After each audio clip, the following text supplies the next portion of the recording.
ஹரே கிருஷ்ணா.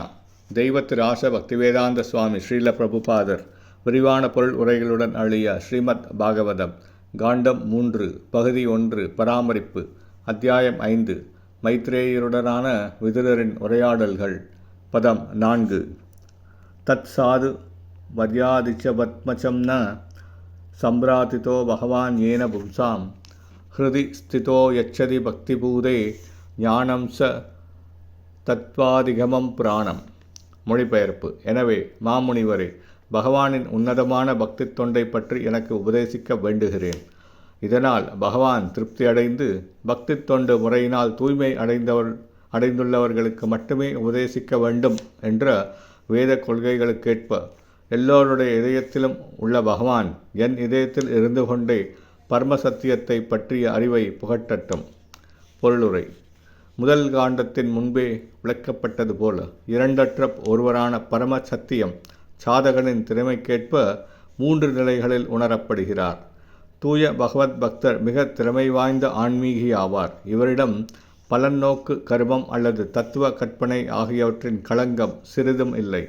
பக்தி தோன்றினால் மட்டுமே கர்மம், ஞானம் மற்றும் யோகம் போன்ற எல்லா பௌதிக திரைகளிலிருந்தும் ஒருவர் இதயம் முற்றிலும் தூய்மையடைகிறது.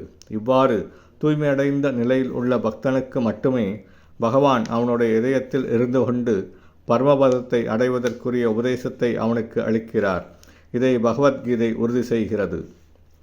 பக்தனின் பக்தி தொண்டில் திருப்தி அடையும் பொழுதுதான் பகவான் பக்தனுக்கு அறிவை புகட்டுகிறார்.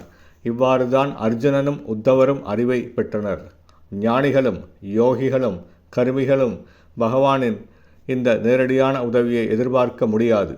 அவர்களால் உன்னத அன்பு தொண்டின் மூலமாக பகவானை திருப்திப்படுத்த முடியவில்லை. இத்தகைய பகவத் தொண்டில் அவர்களுக்கு நம்பிக்கையும் இல்லை. வைதீ பக்தி முறை, அதாவது வரையறுக்கப்பட்ட சட்டத்திட்டங்களை பின்பற்றி செய்யப்படும் பக்தி தொண்டு முறை வேத சாஸ்திரங்களால் நிர்ணயிக்கப்பட்டதும் சிறந்த ஆச்சாரியர்களால் உறுதிப்படுத்தப்பட்டதும் ஆகும்.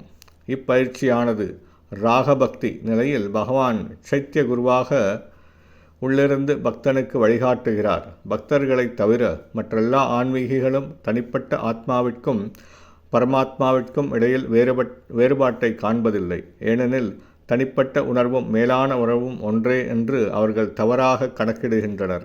பக்தரல்லாதவர்களால் போடப்படும் இத்தகைய தப்பு கணக்கு உள்ளிருந்து வழிகாட்டலை பெற அவர்களை தகுதியற்றவர்கள் ஆக்கிவிடுகிறது. இவ்வாறாக பகவானின் நேரடியான ஒத்துழைப்பை அவர்கள் இழந்து விடுகின்றனர்.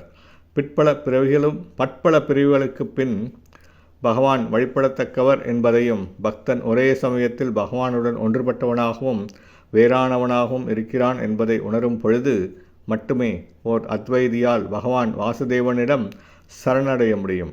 இந்நிலையிலிருந்துதான் தூய பக்தி தொண்டு துவங்குகிறது. தவறான வழியில் செல்லும் அத்வைதி ஏற்றுக்கொண்டுள்ள பரபிரம்மத்தை அறியும் முறை மிக கடினமானதாகும்.